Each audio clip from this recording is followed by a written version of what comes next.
So I told you a little bit about how we came to Ocala and how we started building townhomes and eventually villas. But the thing about the community that Dad envisioned, he envisioned a community that was based around the arts. Yes, it had amenities, but the primary purpose was performing arts, graphic arts, anything that was creative.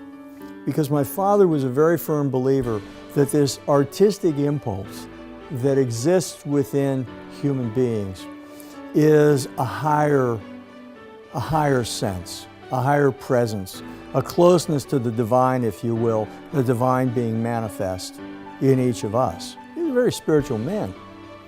And so he wanted to build this community that had an emphasis on the arts, performance. The other thing he wanted to do was to build a community that didn't need automobiles. You could park your car on the side, you can get around by golf carts or tram. And it didn't quite work out that way. You know, prying Americans' hands off their steering wheel is, as anybody will tell you, any urban planner will tell you, is a real challenge. There's got to be incentives to do it.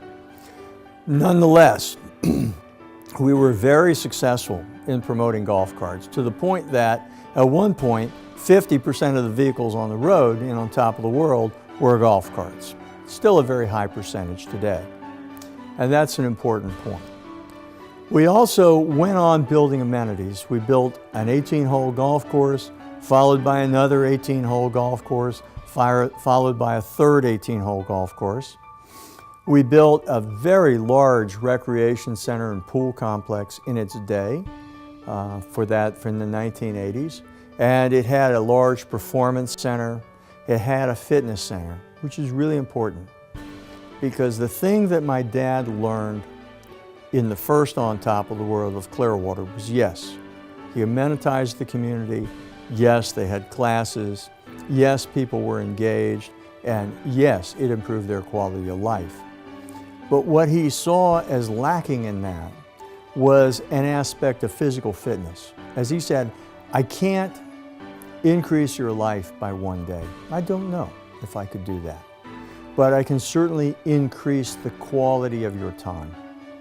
So we created, and I say we because it was my father and I, created what may be the first consolidated, concentrated fitness program for seniors in the country. And it was right on site and on top of the world.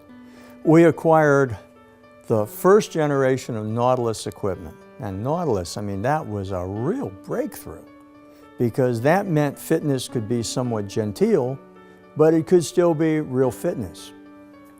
And so we had the full lineup in our gym. We had weight machines, all kind of weight machines. We must have had 25 pieces or 30 pieces in there, together with treadmills and all kind of other things. And we hired a fitness director into the program.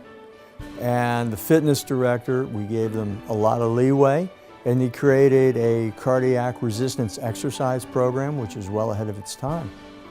And the highest compliment we were paid was when the people who'd been in for cardiac surgery and were on the rehab track, when the physician would tell them, you don't need rehab anymore.